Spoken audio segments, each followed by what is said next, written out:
Private equity is all about buying companies and selling them on, ideally at a profit.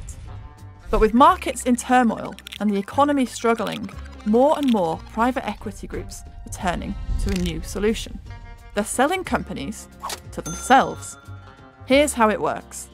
Private equity groups are under time pressure to sell companies because they have to give their investors their money back within about 10 years. But let's say that decade is coming to an end and the deal makers running a private equity fund don't want to sell a company. Maybe that company is so great that they don't want to let go. Or maybe its value has fallen, or there aren't many buyers around.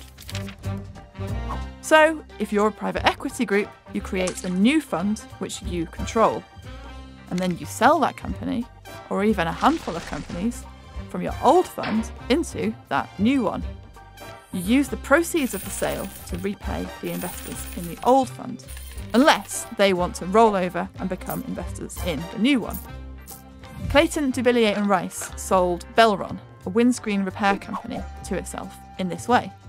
General Atlantic did so with a group of companies, including Red Ventures, the media company behind the Lonely Planet travel guides. But where does the money come from? Often, the new fund gets its money from a group of investors known as secondary funds, which ultimately get their cash from the same kinds of pension funds and sovereign wealth funds as the private equity groups themselves. Sometimes they'll bring in other private equity groups or sovereign wealth funds too.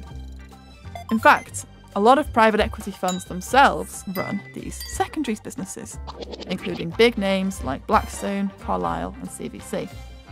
Which means private equity firms are providing the financing that enables their rival private equity firms to sell their own companies to themselves.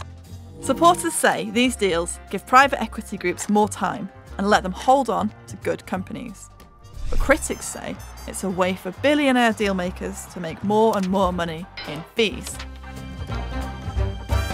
Some stock market investors have warned that it's not healthy to let companies keep on being passed on privately at higher and higher valuations. Perhaps the main concern is even simpler. You can never really be sure who's getting a good deal and who is losing out.